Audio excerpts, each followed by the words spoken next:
Assalamualaikum warahmatullahi wabarakatuh. Kami dari kelompok 10 FM23B akan mempresentasikan hasil diskusi bersama kami mengenai penyakit reumatoid arthritis. Semoga video presentasi ini bermanfaat bagi semua. Perkenalkan, nama saya Putri Zulaika dan rekan saya. Perkenalkan, nama saya Divya Muldatun Anissa. Perkenalkan, nama aku Fidela Cahaya Kamila. Reumatoid arthritis atau RA merupakan penyakit autoimun kronis yang menyerang sendi, terutama sendi kecil seperti jari tangan dan kaki. Penyakit ini bersifat simetris dan progresif, yang berarti menyerang kedua sisi tubuh secara bersamaan dan memburuk seiring waktu jika tidak ditangani. RA bukan berarti hanya menyebabkan nyeri, tetapi juga dapat menimbulkan disabilitas permanen dan mengurangi kualitas hidup penderita. Ke dalam rumusan masalah dan tujuan, dari latar belakang tersebut kami merumuskan 3 pertanyaan utama. Pertama, apa yang menyebabkan RA? Kedua, bagaimana mekanisme gejala klinisnya? Dan ketiga, bagaimana diagnosis serta penanganannya. Tujuan kami membuat makalah ini adalah untuk menjelaskan penyebab dan mekanisme RA, menguraikan gejala dan dampaknya, serta menyampaikan pendekatan terapi yang tepat berdasarkan bukti ilmiah terkini. Masuk pada definisi RA adalah penyakit autoimun sistemik yang menyebabkan peradangan kronis pada sendi, terutama pada sendi kecil. Peradangan ini menyerang membran sinopal dan jika tidak ditangani dapat merusak tulang serta jaringan sendi secara permanen. Tidak seperti osteoartritis yang berkaitan dengan penuaan. RA bisa menyerang usia produktif. Selanjutnya masuk ke epidemiologi.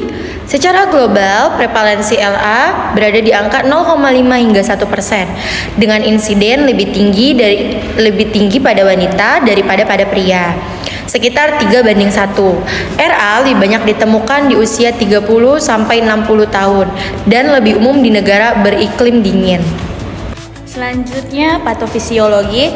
RA bermula dari aktivasi sel T dan B yang menghasilkan autoantibodi seperti RF dan anti-CCP.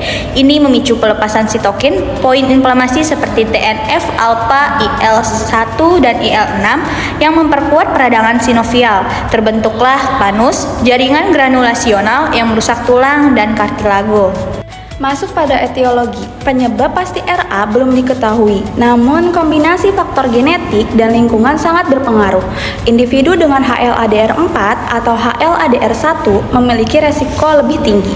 Faktor lingkungan seperti infeksi, paparan asap rokok, dan stres oksidatif dapat memicu reaksi autoimun pada individu secara genetik rentan. Selanjutnya yaitu masuk ke gejala klinis.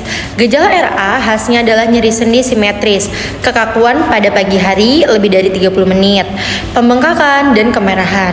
RA juga menimbulkan gejala sistemik seperti kelelahan, penurunan berat badan, dan demam ringan. Pada kasus lanjut bisa terjadi deformitas sendi dan komplikasi seperti pleuritis dan neoporati. Masuk ke penata laksanaan terapi. Penata laksanaan terapi RA mencakup terapi farmakologis dan non-farmakologis. Obat utama adalah DMARDS seperti metotrexat. Jika tidak memadai, dapat digunakan DMARDS biologis seperti tocilizumab, kortikosteroid, dan OAINS digunakan untuk kontrol gejala. Fisioterapi, edukasi, dan manajemen gaya hidup juga penting. Untuk kasus berat dapat dilakukan pembedahan. Kesimpulannya yaitu RA adalah penyakit autoimun kronis yang membutuhkan penanganan komprehensif dan jangka panjang. Terapi yang dapat bertujuan mengurangi nyeri, mencegah kerusakan sendi, dan meningkatkan kualitas hidup pasien.